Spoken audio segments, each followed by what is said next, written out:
Example number 12.3 में हमको दो केसेस दिए गए हैं। अब देखिए दोनों केसेस के अंदर जो हमने वोल्टेज सोर्स यूज किया है वो दोनों में सेम होगा। कितना होगा? 220 वोल्ट का, ठीक है। लेकिन दोनों में डिफरेंस क्या है कि फर्स्ट केस के अंदर जो हमारा वोल्टेज सोर्स है उसके साथ हमने कनेक्ट किया है एक इलेक्ट्रिक बल्ब को, और सेकंड केस में जो हमारा वोल्टेज सोर्स है उसके साथ हमने कनेक्ट किया है एक इलेक्ट्रिक हीटर को। तो यहाँ पर हमें फाइंड आउट क्या करना है, देखिए how much current will an electric bulb draw from A 220 volt source if the resistance of the bulb filament is 1200 ओम। यहाँ पर हमें फाइंड आउट करना है कि ये जो इलेक्ट्रिक बल्ब का जो फिलामेंट है वो कितना करंट यूज करता होगा। तो हमारे पास यहाँ पर दो वैल्यू है, एक तो ये R यानी कि ये जो बल्ब का जो फिलामेंट है उसका रेजिस्टेंस है 1200 ओहम, और ये हमारे पास है वोल्टेज यानी कि V की वैल्यू। तो आसानी से हम फाइंड कर सकते हैं, हमारे पास क्या इक्वेशन है, voltage V is equal to I into R। तो यहाँ पर हमें फाइंड आउट क्या करना है कि ये जो फिलामेंट है वो कितना करंट यूज करता है। तो इसके ऊपर से हम लिख सकते हैं कि I is equal to V, ये R अगर इस तरफ जाएगा तो ये हो जाएगा V डिवाइडेड बाई R।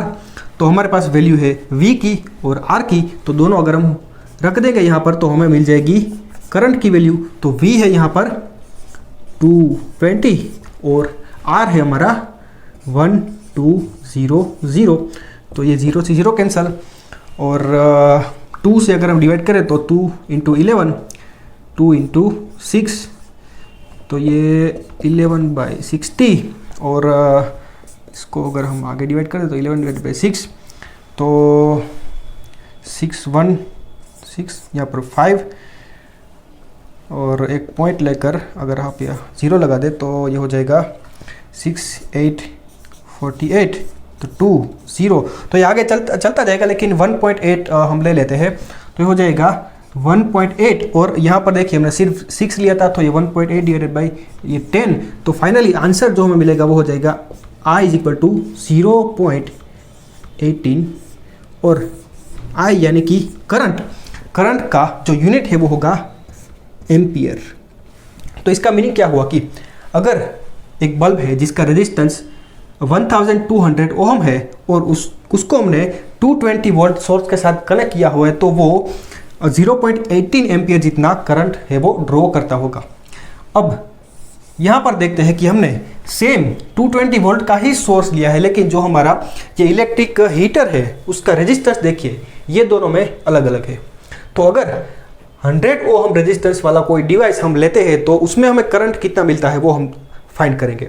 तो यहाँ पर सेम मेथड हम यूज करने वाले हैं, I is equal to V upon R।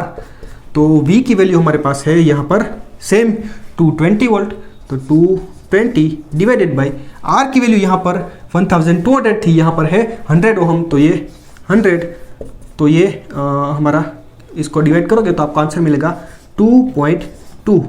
तो यहाँ पर देखिए I की वैल्यू हमें मिलेगी 2.2, इसका यूनिट क्या होगा 2.2 एम्पियर। तो देखिए यहाँ पर जो हमारा करंट है यहाँ पर 0.18 एम्पियर आता था, लेकिन यहाँ पर बहुत इंक्रीज हो गया, देखिए I इक्वल टू 2.2 एम्पियर हो गया। तो अगर हम ज़्यादा रेजिस्टेंस वाला कोई डिवाइस यूज़ करते हैं तो उसका करंट हमें कम मिलेगा, और अगर कम रेजिस्टेंस वाला डिवाइस हम यूज़ करते हैं तो उसका जो कम रेजिस्टेंस वाला डिवाइस अगर हम यूज़ करते हैं तो उसका जो करंट है वो हमें ज़्यादा मिलेगा। इसलिए जो इलेक्ट्रिक बल्ब है वो सिर्फ 0.18 एम्पियर जितना करंट यूज़ करेगा, जबकि ये हमारा इलेक्ट्रिक हीटर होगा वो 2.2 एम्पियर जितना करंट यूज़ करेगा। ठीक है, तो ये दोनों केस आपको समझ में आ गए। तो मिलते हैं हम नेक्स्ट टॉपिक के अंदर, तब तक बाय बाय।